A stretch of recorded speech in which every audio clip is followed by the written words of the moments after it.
Game. Dito ta. Pero ma.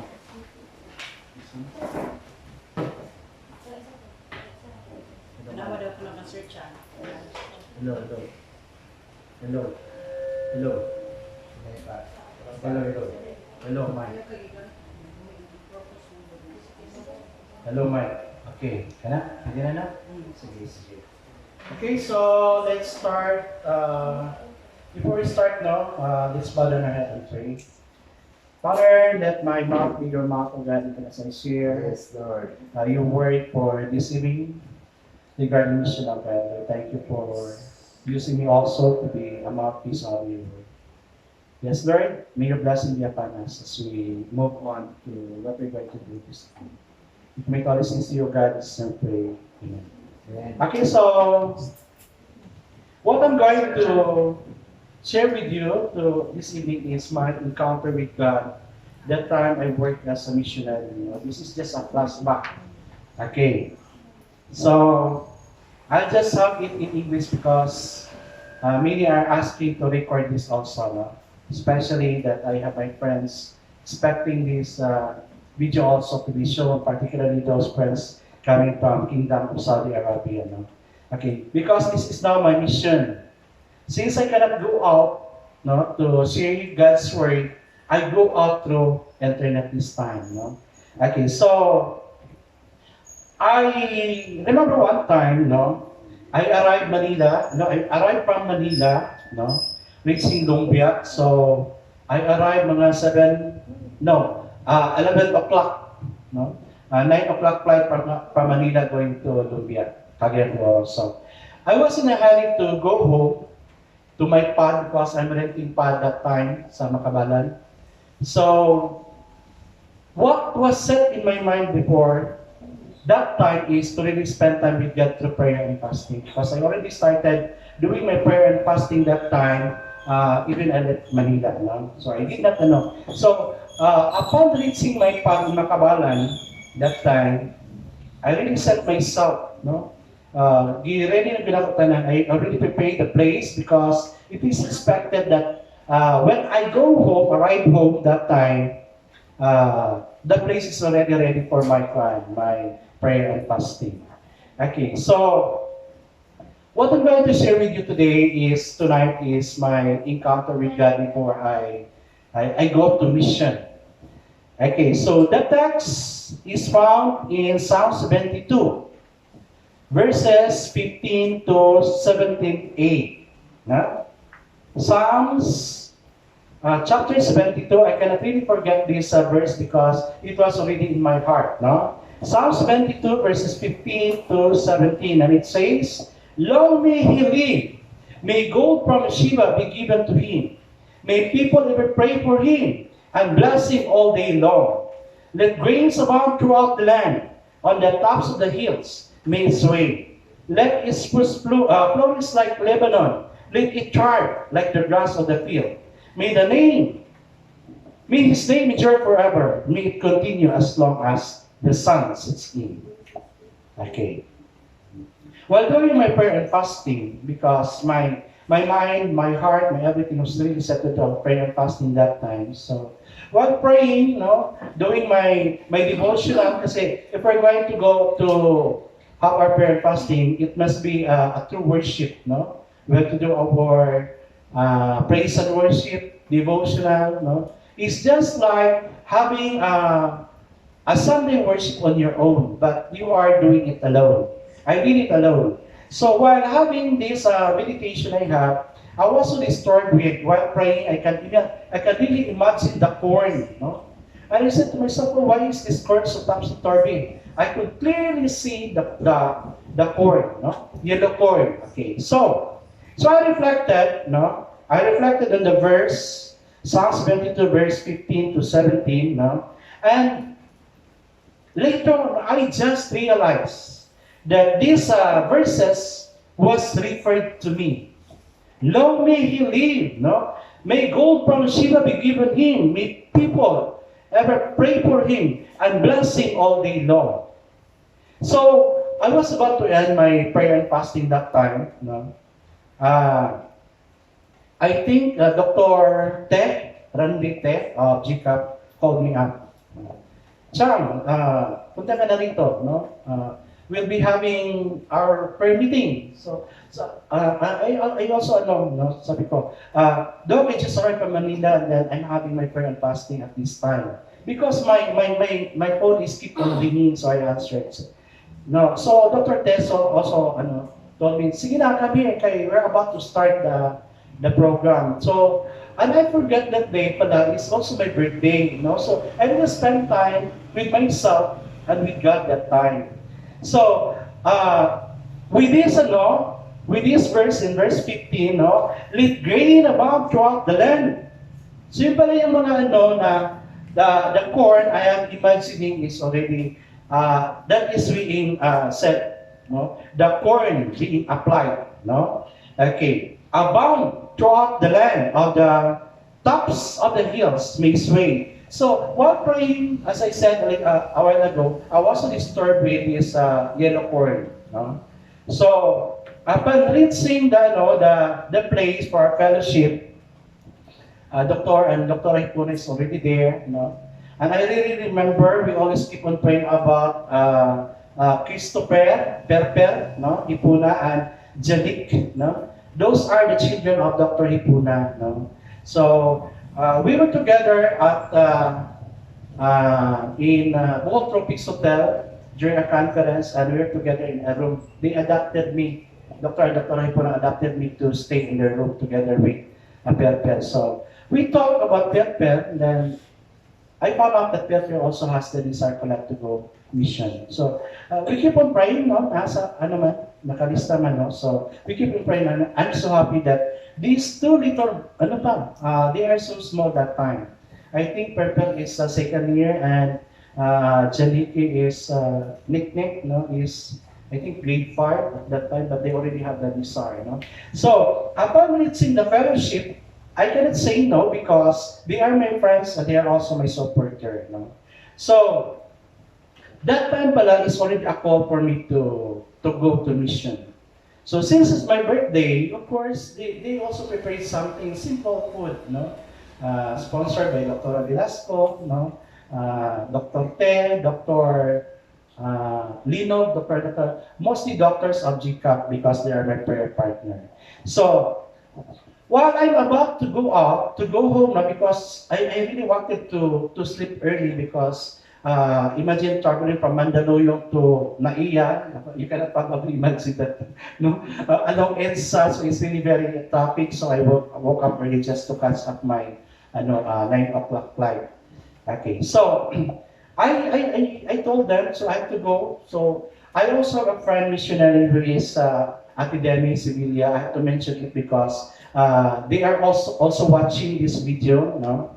So they are my mentors, these Christian doctors from GCAP, really encouraged me to go mission. And I said, I was so in doubt of what to do because if you're going to go to mission, you cannot receive everything except that you have to live by faith. No? Diba? So really keep, as I said before in my testimonies, even if you're going to plan to buy for a sleeper, you really need to pray for it. Diba? So yun. So, before going out, because it's my birthday, upon reaching home, those doctors gave me something in an India. I thought it was just a birthday card. Kaya also pa man ang yung birthday card. So, I received it all because I was hungry. So, upon reaching home, I opened up the card there. I realized, no, the thing I saw in my prayer, that corn pala, are those people whom I have been praying. So of course, because of the heat of our prayer, that corn turned to become a popcorn. No? In a popcorn, there is big and small. So upon reaching home, I opened excitedly the envelope they gave me. And I was just expecting that it's just a birthday card. But later, I just know, wow, Lord, I've been receiving this much. No? A doctor gave me 20,000, like that. No? The smallest amount I received that time is $100. So, pag calco, no, I counted everything and it totaled to enough, just enough to buy my ticket from Manila going to the Netherlands. So, sabi ko, Lord, so yung cord pala is the people I am praying na because of the heat of our prayer, they pop. No? So, I was so blessed na before I went to mission, ano na ba? God really prepared everything for me. No? The ticket, but still, I did by faith during that time because I do not know what to do upon arriving in the Netherlands for a mission. Because I don't have also money. Good that I passed the immigration, no, with only $72. And I was really so afraid that time because sa ano bang good sa airport, no, you are standing here and then siguro kay pastor na ano na place, no, is the immigration. Ang susunod, easily a distance, no. So they're just shouting, I have $3,000 for my enough for my 5-day stay, so they could really go. So I was so worried now, what about me? I only have $72, but God do miracles, no? Okay. I desired of mission man, no? So I really desired of, sabi ko, Lord, how could I go back to mission? So the thing that John Mark Dapitan did during the, ano yun, yung internet addiction, cyber addiction, something like that, no? Okay, it planted to my heart to really go mission. So, I have done blogging, no? Nakita niyo man yung ano, yung mga vlogs ko because I usually share all my vlogs sa group natin, di ba? So, that's it, no? Under such time, 2 weeks ago, the Lord just impressed in my heart because I'm so problematic, no, on what content to do. Because as a blogger, you really have to plan out the content. Then many appreciated, no, sir, they send me email, sir, I appreciate you. You have a very nice content. Hindi ka mauubusan ng content because your content is there every day. Until 2 weeks ago, God converted me to not to worry about the content because my content for my blog is already there, no?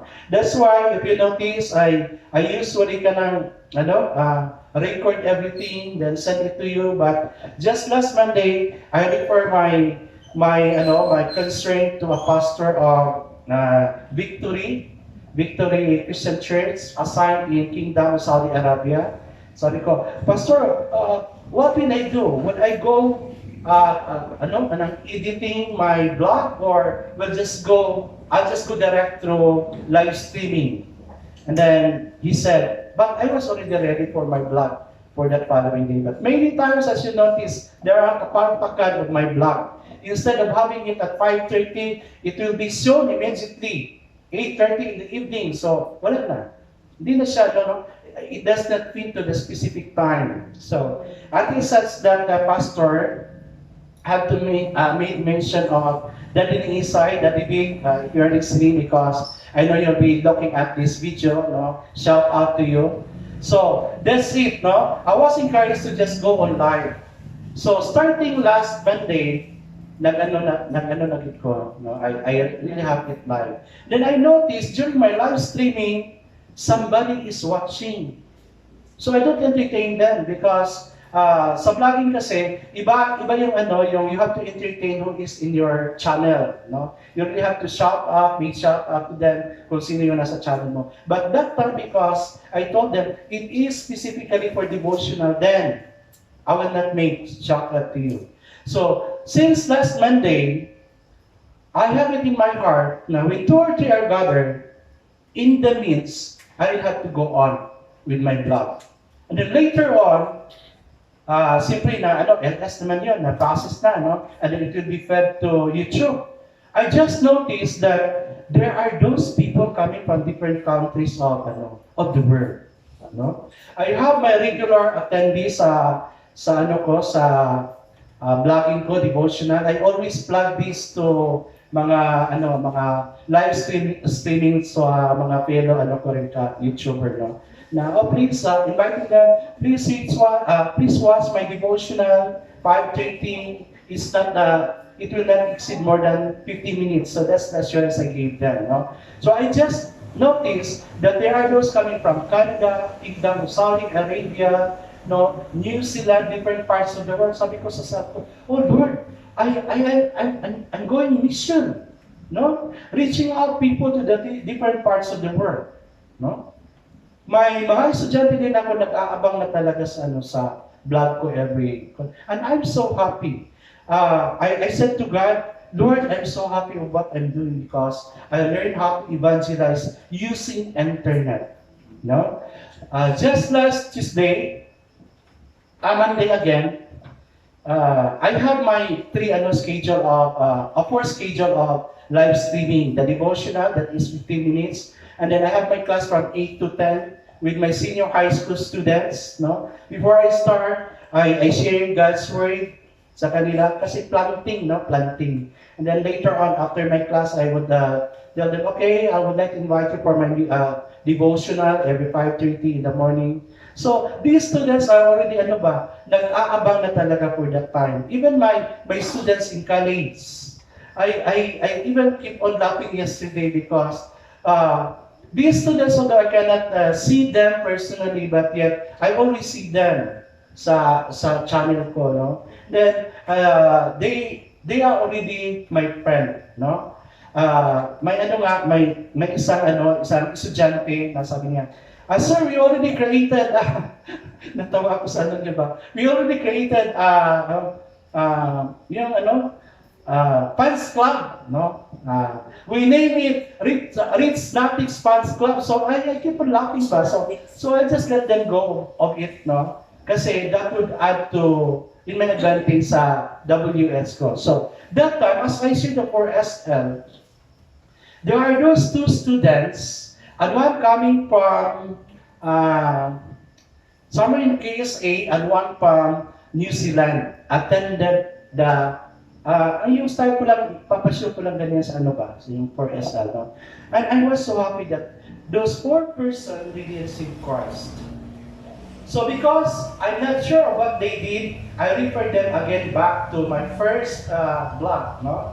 How are you during COVID and with God? And I noticed that the first blog I have is, ang dami na pala nakatingin doon, no? So I said to myself, Lord, I'm so happy that you bless these are na I'm able to evangelize people through internet, and that's true, no? So yun na masishare ko this evening, no? How God uses me again as a missionary, not going out of the world, but just staying at home, but yet I'm able to disciple students and even parents, no? Kanina I talk about, the lesson I have is about stages of life, no? Different stages of life. Of course, my audience is senior high school, but if you are into YouTube, you cannot really avoid that there are those people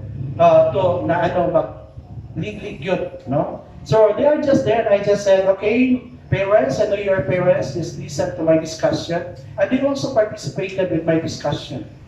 So I was so happy with the reaction of a parent working in Taiwan kanina. There is a interaction between students, teacher, and the parent. Okay, sabi ko. Okay, as parent, what can you say about the situation? So they also share the idea, no? And then as I ended my live streaming kanina, no, the students are also happy, sabi nila. Sir, we like your style of teaching because anytime you can just review by clicking on your channel. If they are confused, if they do not understand something, that's one thing good also of YouTube. You can just review it rather than using Zoom and Google Classroom because you cannot really, make review of what is written there. So I'm so happy of the reaction of the parents and then the reaction also of the students. So at this time, I'm also happy with what Connie have said last Sunday to be the one speaking about mission, no? So I just realized it last Monday na yun pala yung pag-vlog ko, I am already in mission, no? Because going to mission doesn't mean to say that you have to go to the mountains, you have to go elsewhere, but you can do mission right where you are. Diba? So, that's it, no? I'm so happy also to share about this, how God worked. So, I was just reminded of how God deal with me before I commissioned before, no? That's why still this verse, Psalm 72 verses 15 to 17 is really in my heart. Imagine the miracle he said, no? In these three verses, and it really refers to me, and I was so blessed about it. So that's all for today. Good evening for all of us.